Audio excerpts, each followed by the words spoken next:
Hi there, welcome back to Europa Universalis 4. The Rise of Third Rome, the Legend of Third Rome.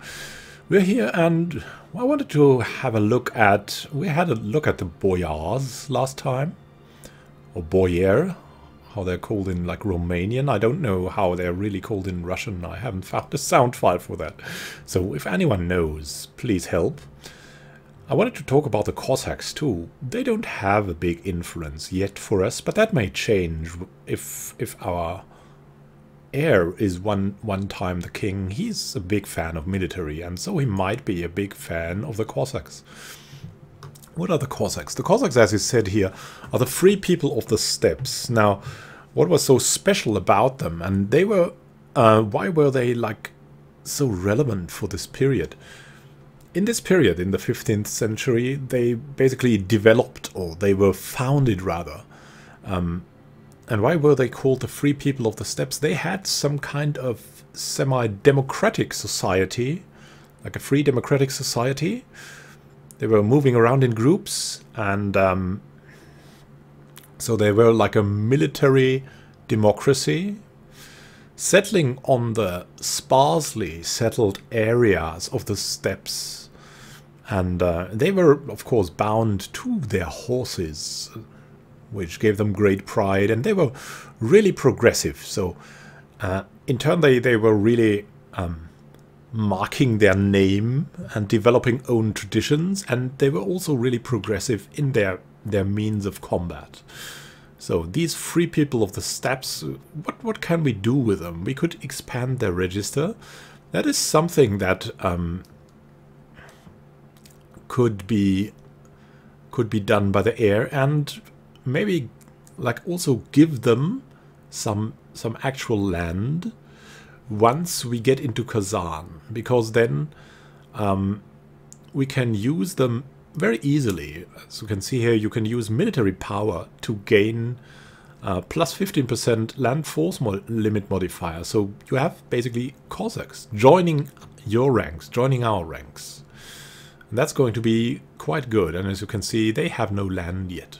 And that's the problem. That is one of the problems. That might be fixed later on. But our current king like isn't inclined to do that. He's not a great warrior at all. He's careful, an intricate web weaver, and incorruptible. So he's a good administrator, and he can use opportunities when they come, as we did with Novgorod.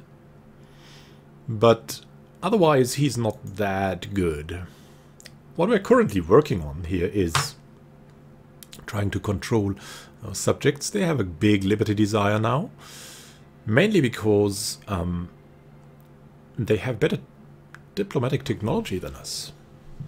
So we need to wait that we get more diplomatic technology. Institutions' tech penalty is hitting us hard from the Renaissance. And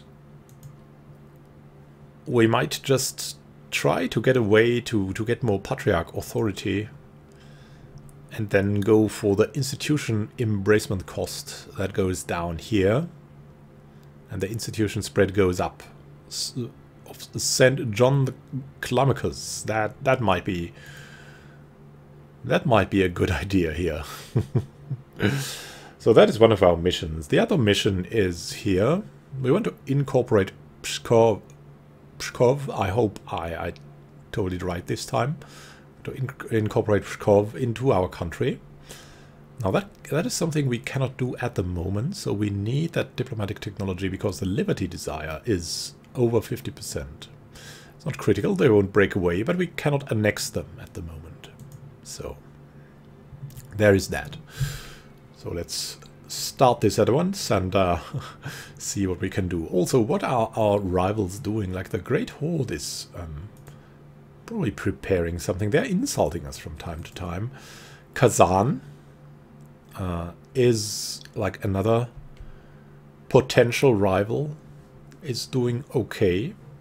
Novgorod cannot be a rival anymore. We have dismantled them with taking their capital, but we have a lot of unrest there. We might just give them a little bit more autonomy.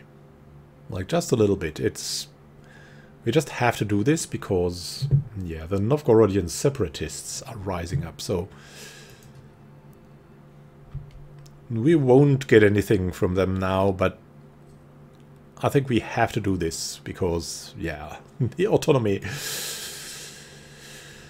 is, after a while, it's declining again, and yeah, that rebel faction, we want to control it a little bit, so we're giving them some autonomy. We need to be watchful too, a little bit, because, yeah, look at that. Clergy estate modifier. Advancement of the clergy has expired. Their influence has now gone down.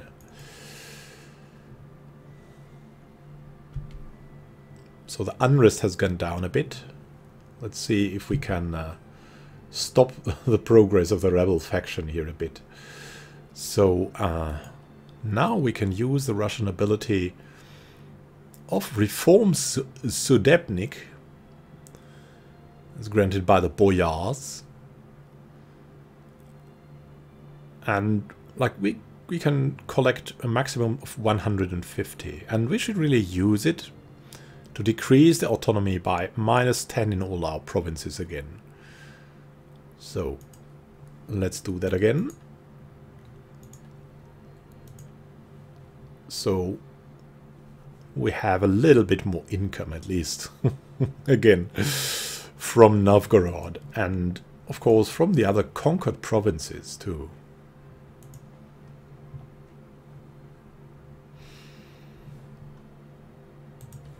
And there's a new monarch in Novgorod. Monarch, yes. I think they're a republic, but anyways, he's a knyaz. He's an elected knyaz. My god, he's an administrator. Well, that might not be that bad. Maybe we can grow into some peace with him. Oh my god, look at that. Odoyev has already a very big liberty desire. Why is that so? It's because of the development. It's because of the lacking trust now. We'll see how this goes. The decreased... Was at war? Improved relations? We will have to look into this. But look at that. We have, again, we're in the plus a bit. And our administrator king is looking forward to going for the first national idea. And let's see what we could do there. What is it we could choose? Of course, we're open to the religious ideas. Would be very, very helpful to have... Where is it? Missionary strength 3%. Then we could finally convert Casimov to the Orthodox faith. That would help us like a lot. Absolutely a lot. And we could maybe do something to calm our guys down. Maybe something like that. Local traditions, tolerance of heretics, humanist ideas. But is that really, would that be typical for Muscovy? Probably not the first to adopt humanist ideas, right? Is there something here that would make the country more stable?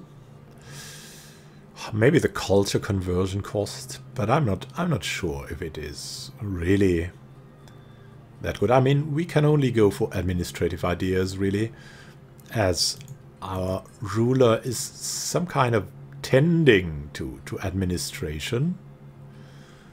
So,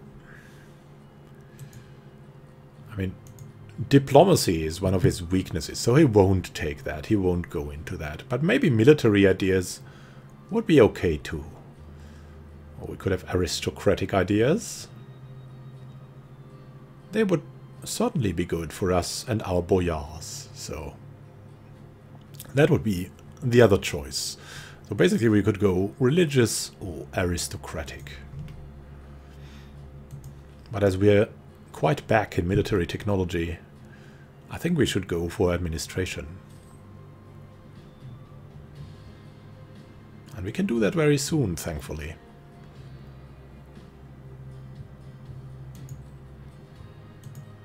See if we can control the liberty desire somewhat. We're increasing our opinions here of our subjects. Oh, the Great Horde declared on Kazan. Now that is very interesting, because we have a claim on Kazan in Kazan. That is another trade center which could help us make some points, so to say, in the age of discovery. Also, we're gaining a lot of splendor, and hey, for 800 of that splendor you get some pretty nice things. State edict, feudal de jure law, unrest -5. That could be good.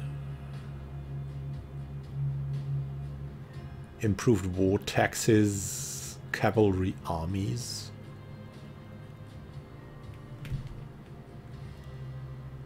Higher developed colonies, that would be good. Nice.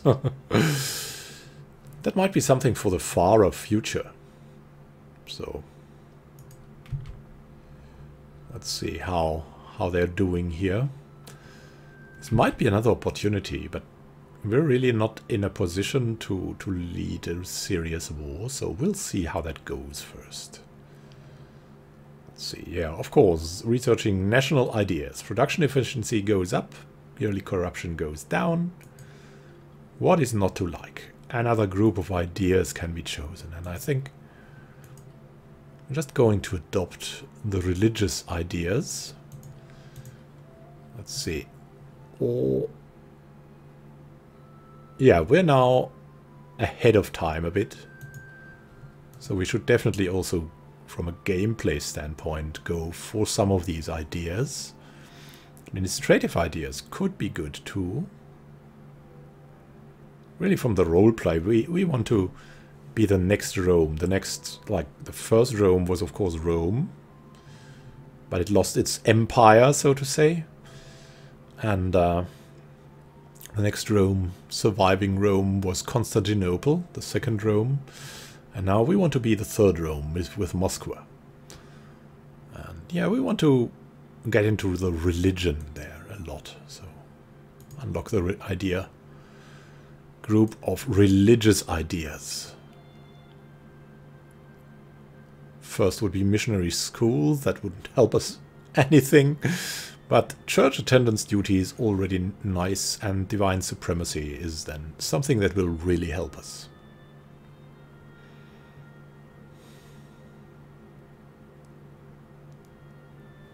Let's see, maybe we can unlock the gatherers of tribute then.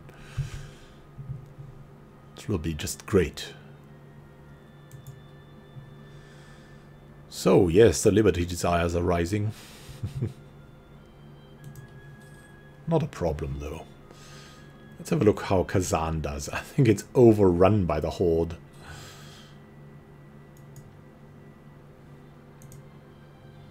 The province of Kazan. Yeah, it would be really nice to get that one. Even though it is Sunni. Local missionary strength gets decreased when the Sunni religion is there. And that is really tough. Oh, we can raise Streltsy. 8 Streltsy regiments. Increase our stability cost to 19. Oh my god. Now we're already at the force limit. So this is something we could do if we're in trouble.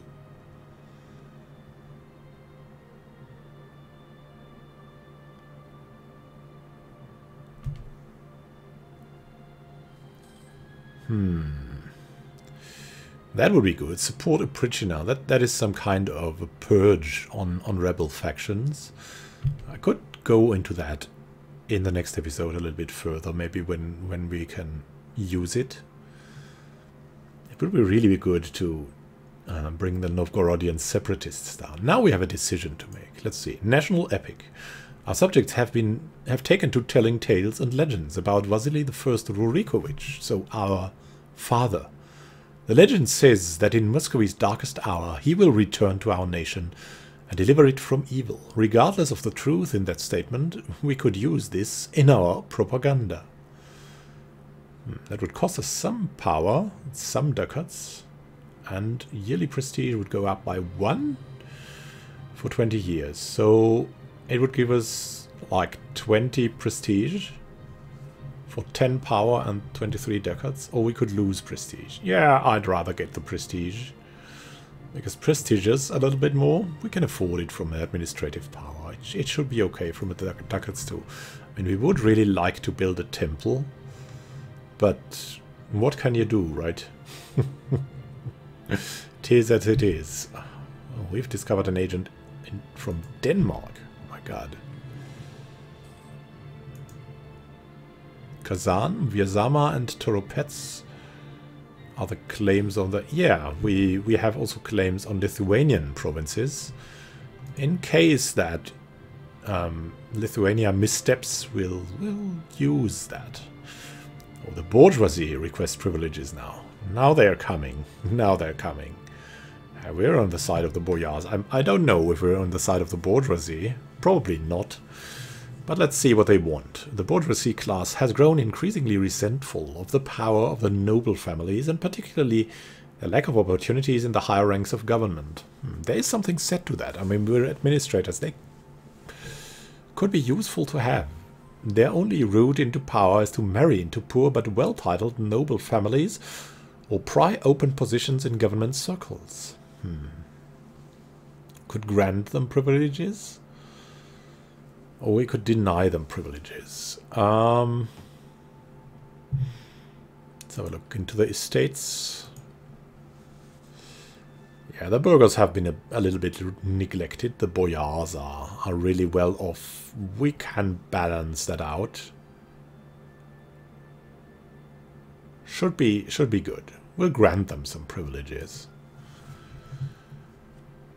Should be okay. Let's see. Maybe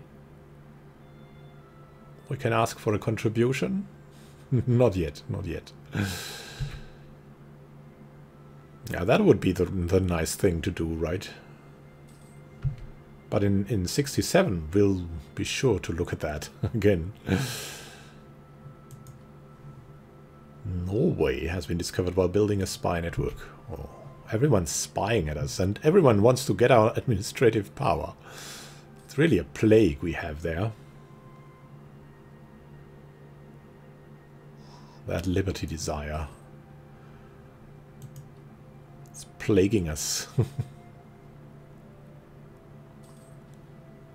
Now, another liturgical reform. The Eastern Orthodox Church is the one holy Catholic and Apostolic Church established by Jesus Christ. However, our family is large and diverse.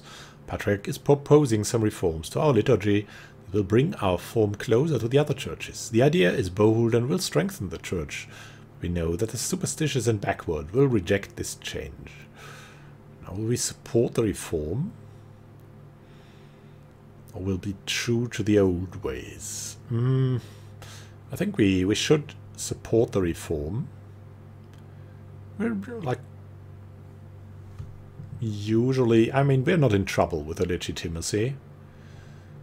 And we're kind of progressive thinking. At least we're trying that. So we'll support the reform. And additionally to that, we can now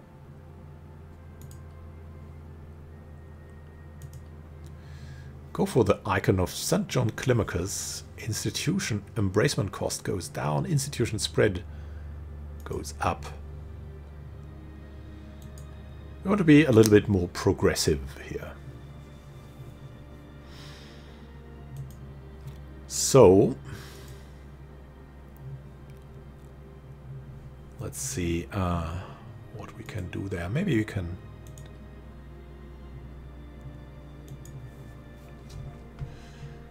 Look at that. Yes, the Renaissance is coming, at least.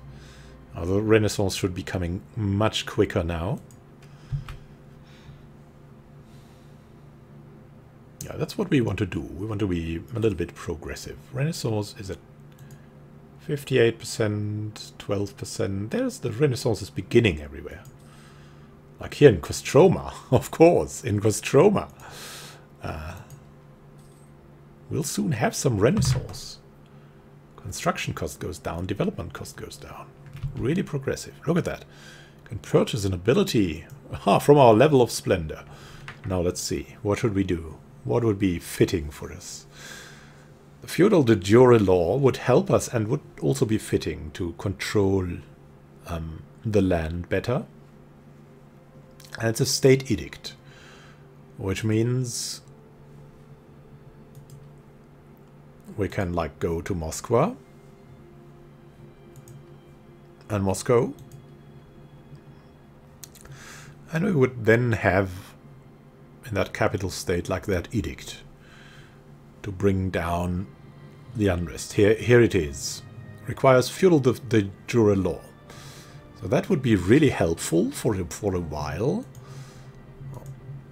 Let's see here, like the state of Novgorod. Well, that's a territory. We could make it a state, probably. Or like anywhere else, like Torzok or something. Yeah, there, in theory, we could make it a state and then we could influence it that way. Then what else what else are there? Justified wars, aggressive expansion impact goes down by 10%. We're going to lead a lot of wars in the future, but it's not something our current king would do. On the other hand, he is careful.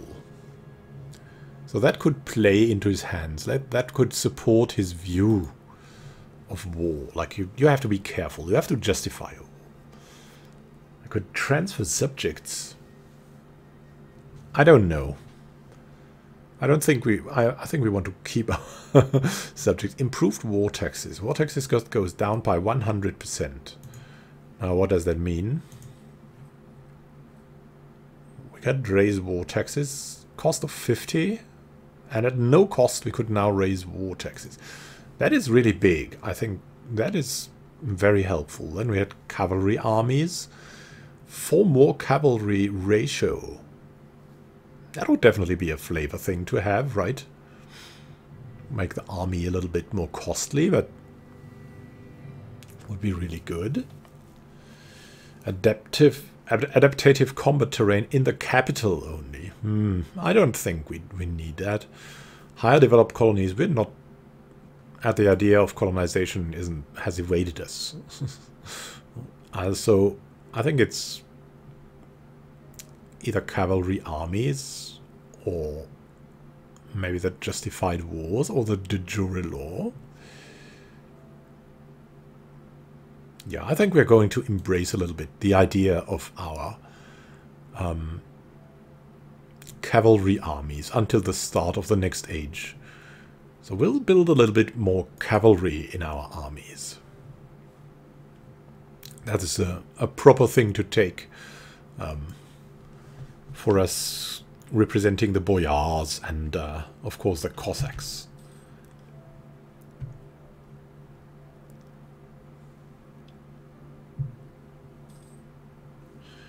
What we really like also is more diplomats, of course, but what can you do, right? What can you do? First, we really have to control... Oh, expiring casus belli of Ryazan they have insulted us. Really? My God, Ryazan, why? You're friendly to us. Could even offer an alliance. In theory, at least.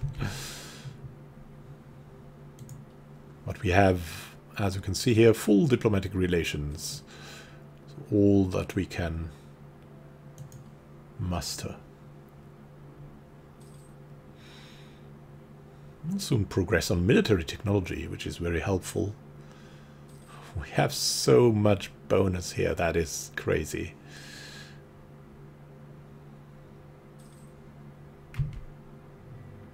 Denmark versus Novgorod. They're at it again. Conquest. Denmark is another would-be rival in the future.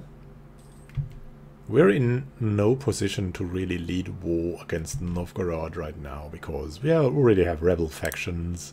We want to control our own vassals. That's something we're preoccupied with at the moment. And we really, really need to use the diplomatic technology for that, because, yeah, our vassals are laughing at us. It's as hard as that.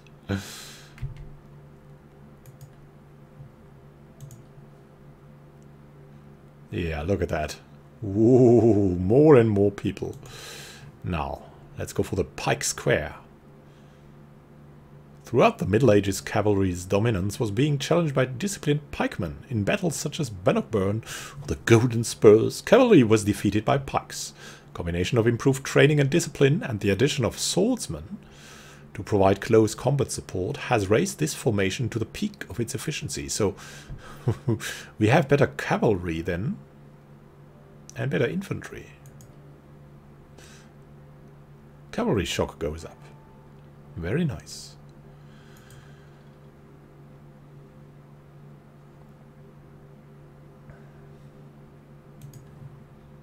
Let's see, let's see.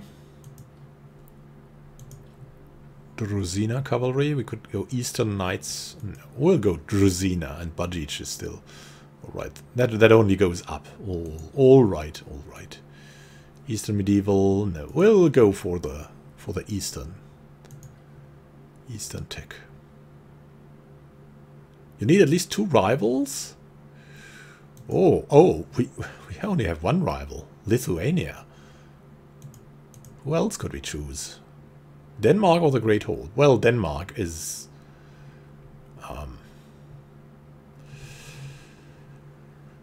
the one to choose. The Great Horde will fall away after a while, so we'll go for Denmark. Of course, they are taking the juicy parts of Novgorod probably, and we don't like that. That's why.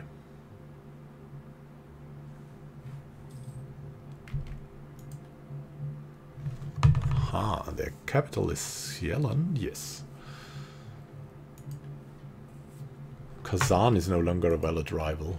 So they have lost against the Horde. Yeah, they have lost. And the Great Horde, after that, is run over by pretender rebels. Good stuff, Great Horde. Good stuff. Ah, well.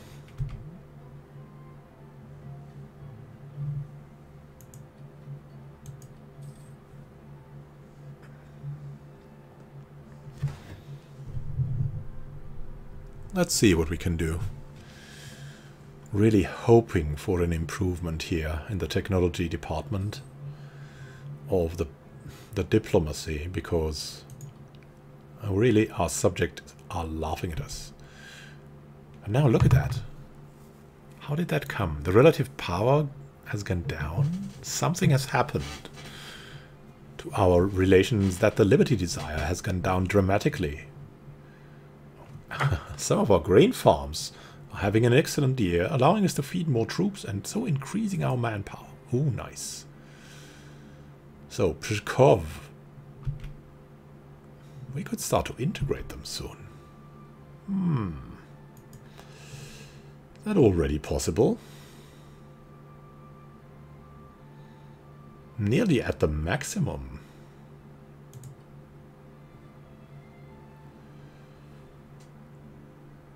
Ah, Rostov. We'll take away Rostov. And if that is possible, we'll of course do it right now. We'll annex the vessel, because that is one of our big goals. Annexation is estimated to cost a total of 160. And it will be quite a lot of years, so let's go for that now. Still have a slow monthly increase. Something has changed, it seems. Probably our reputation has gone down from annexing a vessel. And that makes our subjects be more happy with us. Anyways, we're really waiting for the diplomatic power to research now. But no worry, no hurry. We should really go for Pskov first, as this is the mission. And the reward is big. Diplomatic reputation, like that slander that you get, like that -3, is definitely taken down by a lot, like by 1. So we're only at -2 then for annexing them. Royal marriage from Odoyev. We want, of course, to accept from our nice vassal. Our treasury. Oh my god. It goes down. What is the reason for that? Army maintenance so high? What is it? What is it? Try to get this down by a bit at least. Because, we're hurting. We're really hurting. There's some state edicts still active somewhere. Like in Kostroma. No. Muscovy? No. What is going on? What is going on?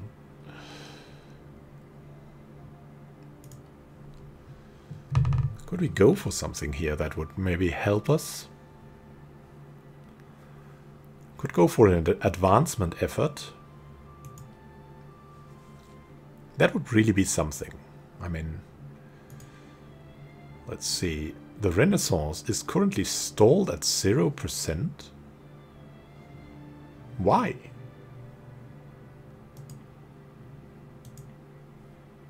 Zero per month. Oh, because we have no neighboring Renaissances. Let's see.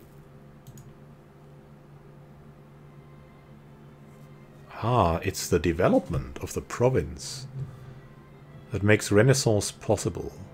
Yes, of course. So they're really badly developed, and because of that, the Renaissance is avoiding us, so to say. Ooh, so we have to have at least 10 development to get the Renaissance everywhere. That is also something. Oh my god. So first we have to go for some diplomatic power, and then yeah, we have to develop them a bit, it seems. So Moscow definitely needs to encourage development again. But we cannot afford that.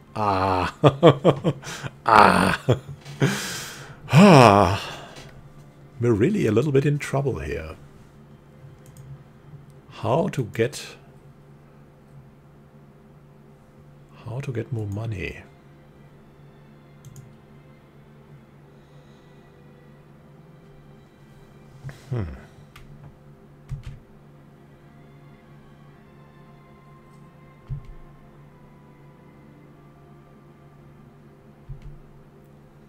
I mean, with the diplomatic power, we should probably get more income. The tech penalty is really hurting us too. Wow, I mean, EU4 has really... Oh my god, Novgorod! That is terrible. If they're getting the White Sea, I'm crying. Should we lead a war for income? Really have to look at how to get our income up. It's crazy. There we go. We could now invest into something, into missionary schools. And what should we do? We can do this. We should probably wait a little bit at least, because we won't use the missionary right now. But then we should do it. Denmark, my god. No, we're not doing anything here. We want to integrate the vassals. It's all okay. It should be okay. We should be okay. We're good. We have a good power. We have everything we need. We're ruined. At least the separatists don't go up. Now, they see the light. Good news? That is good news. The people of one of our provinces, having seen the power of our faith, have spontaneously chosen to embrace it. Oh yes, it is a proud day for us. As yet more souls are saved. In Casimov changes to Orthodox. Yes! Yes! Nice! So we have full religious unity. And we can change the culture here even. It would cost us diplomat. Nah, we're not going to do that right now. No, we're not going to do that right now. We need the diplomacy. For the technology. Now, we should look at the estates again. I think we can ask the burghers for a contribution. Again, that would help us like a lot, and they can afford it, so make a generous donation to the church instead. No, we won't do that. No, we really need the treasury. It's all good. And we'll save up. Why aren't we investing right now? Because we don't need the missionary, and we want to save up just in case we need to return stability to +1. So what would be the further plans we have? Of course, finish the annexation of Pskov. And then there's a great goal. First, changing the cultures everywhere to our culture. And developing the provinces. That is also a great goal. So thank you for watching. Happy gaming to you, and see you in the next episode of Third Rome, the Legends of Third Rome in Muscovy, where we struggle to keep up with the Renaissance. Happy gaming, and see you then!